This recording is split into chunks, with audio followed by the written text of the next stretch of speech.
Today's project, I'm going to work on adding some chain spools and rub rails to this trailer.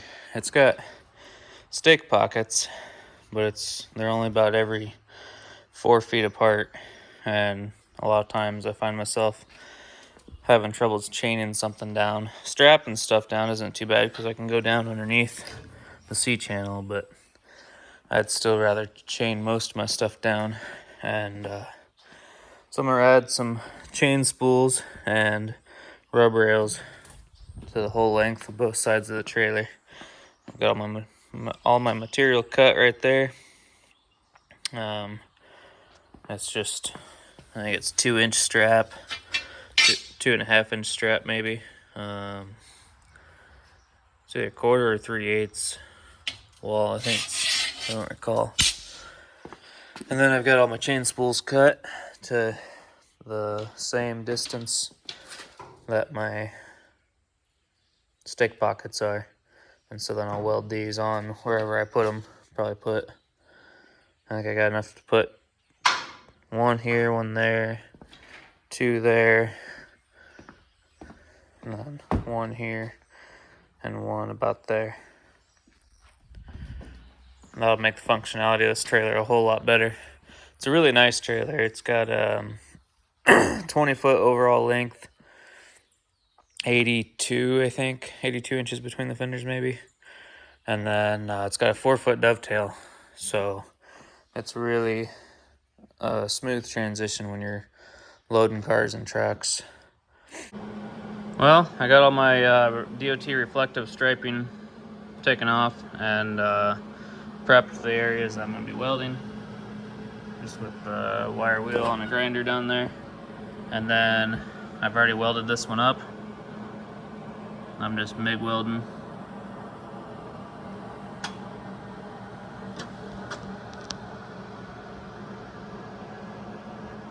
Turned out pretty good.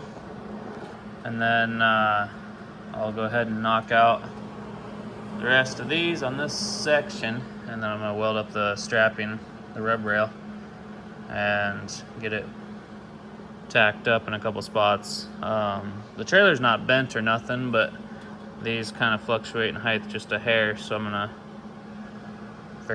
to put them flush with the top of this. So I may bevel cut that, and then I can put a bead of weld in there and then grind it back smooth, or just leave it. It don't matter. This is already higher than this, so it is what it is. Well, I got 4 spools welded on.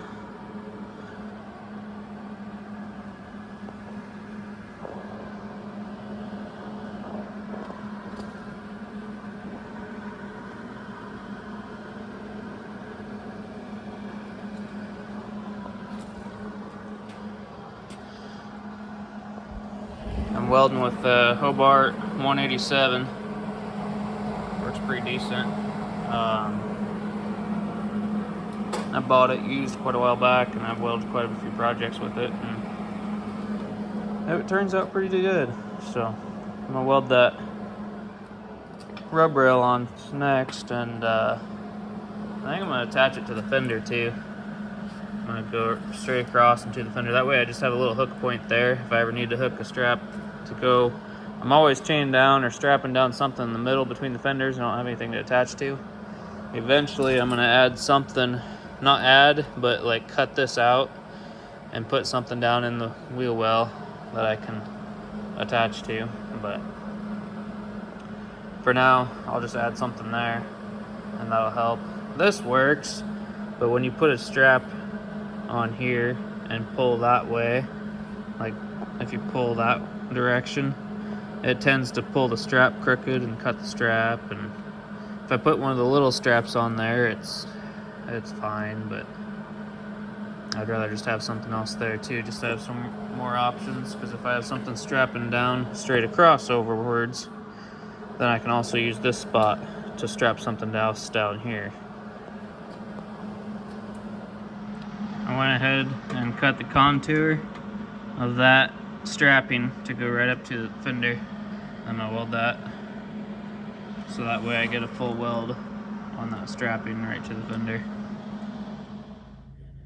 Well, while this trailer's in here getting this these rub rails and chain spools put on, I'm thinking about doing a couple other things to it. One, I got to replace that winch. I burned it up finally the other day. I've just overworked it too many times. Previous owner overworked it too.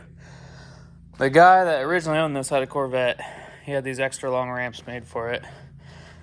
They're 7 foot long. They slide all the way under, and they rattle every time you hit a bump. It just sounds horrible. So I'm going to eliminate those, I think, or put some poly in there and make them quieter. My ramps that I have that I use all the time, I just have them strapped along the back. I want to find a storage solution for those. When I bought this trailer, I bought it before all the craziness happened and before trailer prices went through the roof, and I thought I got a pretty good deal at it. It's like a 2007 or something, and it's got 7,000 pound axles, 82 by 20, and I bought it for $2,500. Lights were ripped off of it, so I added these lights, and they've worked really well. But this is one of those cheap trailers that you can buy brand new that don't have like a name brand. This one was built in Missouri. Everything's built pretty stout on it, except for the trailer decking itself. Trailer decking is pretty thin diamond plate. You can see every hump in it. Well, you can't right now because it's dirty, but it's got quite a few cross members in it, every 16 inches. And I want to go ahead and paint it up while it's still good, before the salt gets to it. Like I said, I'm going to add these rub rails all the way up through here. Build these fenders a little bit stronger. I'm going to flip it over, paint it good. I got a couple shackles to replace, I think. Shackles on the end of those. They're starting to waller out a little bit.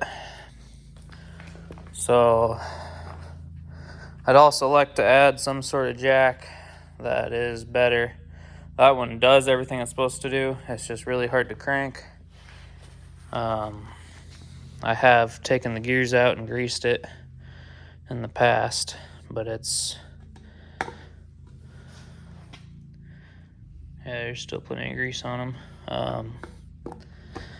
I either want to extend this handle, another 3 inches or so, and make it easier to crank.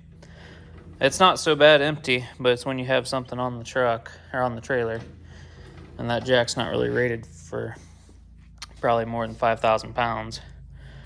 I want to add a second battery. I want to rearrange my batteries somewhere. Well, I don't know. They're easy to pull out right now, which is kind of nice. But I need to definitely paint it, definitely add some lights. Because right now the only lights are the two at the back. Being that this is more than 80 inches wide total, you got to have 3 lights in the center to be DOT legal. The company that sold this put reflective striping everywhere to make it kind of legal-ish, but you've got to have, to be legal federally anyway, you got to have an amber marker light at that corner. You got to have an amber marker light at that corner. You got to have a red marker light at this corner. You got to have a red marker light at this corner. And then you got to have 3 red marker lights right here. And they just put that reflective stripe in there to get away with it, I guess. It doesn't make it legal, but I'm gonna go ahead and add all those lights, add some heavy gauge wire all the way along the trailer, add a junction box. I want to add a way to charge my batteries while I'm going down the road so they can charge off of the truck. I want to add a storage box somewhere for straps or chains. I'm not sure where. I don't want to take up any of this room here or here. That would be a nice spot to put a storage box, like custom make one. But I end up using this trailer a lot in tight spots, and I can actually get my bumper clear up in here almost without hitting the bumper of the truck. And it's actually, I've gotten it clear up to here, I think, just about. And it's been nice, but I don't want to get rid of that option. So I want to add a storage box somehow without messing up the winch area. I can't really add anything right here because when I get a crew cab long bed truck on there, it's about everything I can do to get the whole truck on there. So I end up putting the front tires right here sometimes. So yeah, I gotta figure that out. I'll either make, I'm gonna cut the floor out in a certain spot, maybe in the middle up there somewhere, and add some lids and build a custom box in there with drainage, or I will rebuild this whole front end and build a big triangle box on here, enclose the winch, put the batteries underneath where they're inaccessible. But if I buy 2 brand new batteries, I should be good for 5 or 7 years. So, and then I could put a whole bunch of straps and chains right in this area inside that box. But we'll figure that out when we get to it. I'm gonna continue on these rub rails and chain spools and figure out what all I want to do while it's in here. I may as well go ahead and rebuild the whole thing the way I want it, so that way I can use it for a long time and not end up selling it and regretting it later on. Well, I was hoping to do this a while back when I was adding on the chain rollers and whatnot, but I've had to use the trailer a bunch, so I've just been using it and using it and using it. Taillights have worked, but now my running lights quit working the other day, so I gotta do something. It needs to have a battery box tray, and it needs to have all new wiring, or at least fix the wiring that's on it. I did grease the wheel bearings. I fixed a tire the other day. I mean, trailers are never ending. You always got something going on with them. But today I'd like to fix the wiring, so I at least have taillights. I would like to add a bunch of lights, but I don't know if that's going to get done in today. So yeah, I've got this bin pack 10,000 pound lift. I ordered it to be extra wide or whatever, or have extra wide package. I don't know. However I set it up, I spaced it extra wide. So you can actually get a 102 width item in between there, but it is tight. I had to do it by hand. I couldn't do it with the truck because the way I have to get around everything. And I got a junk pile outside right there, so I couldn't actually swing in. I had to come in straight and then curve, and it just wasn't working. So I backed her in by hand, and it was still too tight, so then I raised up the arms, then backed in the trailer, and then set the arms down between it.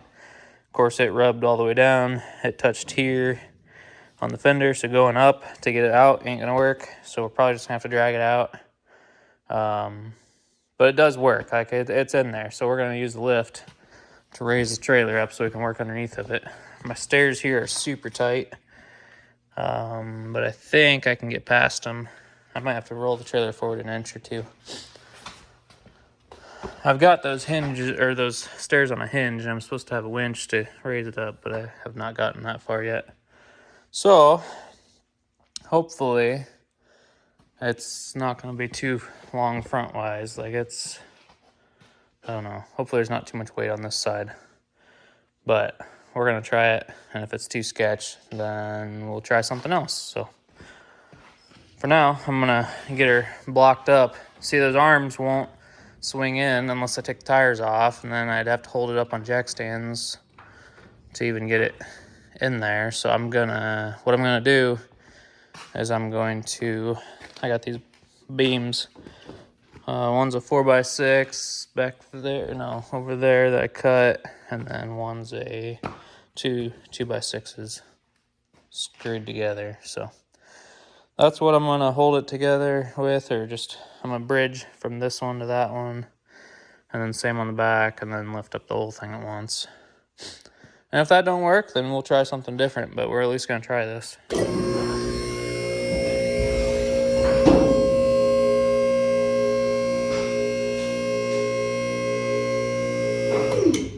Well, it's up off the ground. See how unstable it is.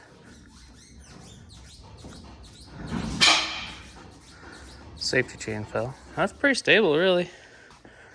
I think we'll keep going with her.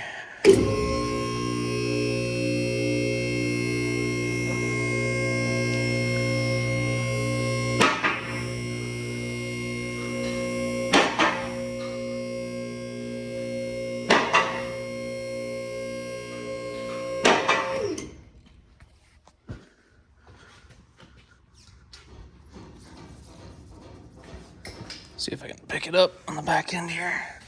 No. I don't love it, but it's better than I was hoping it'd be, so.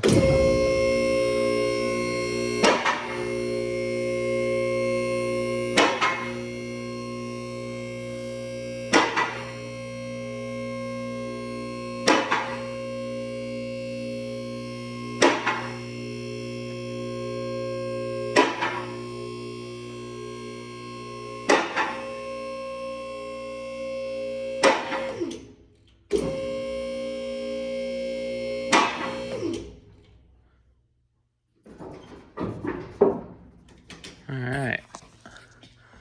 Well, look at that. We got a trailer in the air. That'll work. Heck yeah. If I had the Bobcat here, I'd just flip it over and work on it that way, but I'd hate to mess up the fenders doing that, so this will work really well. So I'm hooking up new wiring because I don't see where my problem's at, so I'm just gonna go with all new wiring. It's going through this plastic PVC pipe or water pipe or whatever, and it chafes there. So I'm putting a piece of heat shrink there. It'll slide up in there and it'll heat it down, and it shouldn't have a problem there. And then I'm gonna put more heat shrink over this to go over my connections. And then I've got heat shrink going to this. These new lights are made with the cheapest wiring possible, and I'm not gonna blame anybody, but it's, y'all know the way things are going is just, it's garbage. This wiring is so thin and so fragile that just going down the road, it's like broken into pieces. I don't know if I have a piece down here to show you. No, it's up here. So this here, I've had to splice like 3 times the ground wire because the dang thing just keeps breaking apart. Like it splits. I don't know if I can get that in there. Right there, that's a dead split right there on the end. I cut it past it and I'm just over it. So what I'm doing is, there you can kind of see it better now. Not really, oh well. What I'm doing is I'm putting heat shrink over this, going to this grommet, or not grommet, but where it comes out of here, it's siliconed. That's plastic. I'm gonna heat shrink to that, and then go down further and further with each size of heat shrink to where it'll heat shrink to the wire, and then hopefully it won't vibrate and break in there. Hopefully, we're gonna give it a try anyway. So I like those lights because they're bright and they're wide and they're really easy to install because they're only two screws, but I'm just not been impressed with the wiring of them. If anybody knows of some actual good quality lights that are built sort of like that but have heavier duty wiring, let me know. Well, I've got it heat shrink down there. Just those little connections. Those are the crimp connections where you actually crimp them and then you heat shrink them. I've had the ones that have solder inside of them. Those have never worked well for me. These ones have always worked well, and they're a lot easier than taking the time to solder everything. Well, other than that one splice there, I've got everything covered in heat shrink all the way up to here. So hopefully this will hold and last, and if not, then we'll have to try something else. I need to really wire wheel the bottom of this trailer too and paint it before it gets any worse. It's not bad, but it's not even thin. It's just starting to scale a little bit. All right, so here we are on the driver's side. I got these all heat shrinked. Another tip I've got for you on heat shrinking these connectors, try to space them out to where you don't have one connector over another. So that way, when you pull your heat shrink over all of it, it'll pull through easy enough. And then you don't have a big glob of connectors all at one point. because when you have a big glob and those wires are all sucked in together on one spot and it goes into a big glob of connectors, then it's more stress on your wire itself. So when you do it like this, there's a lot less stress on your wire because it's going just kind of in line. That's just something I've learned that has worked well over the years. Well, there we got it all together.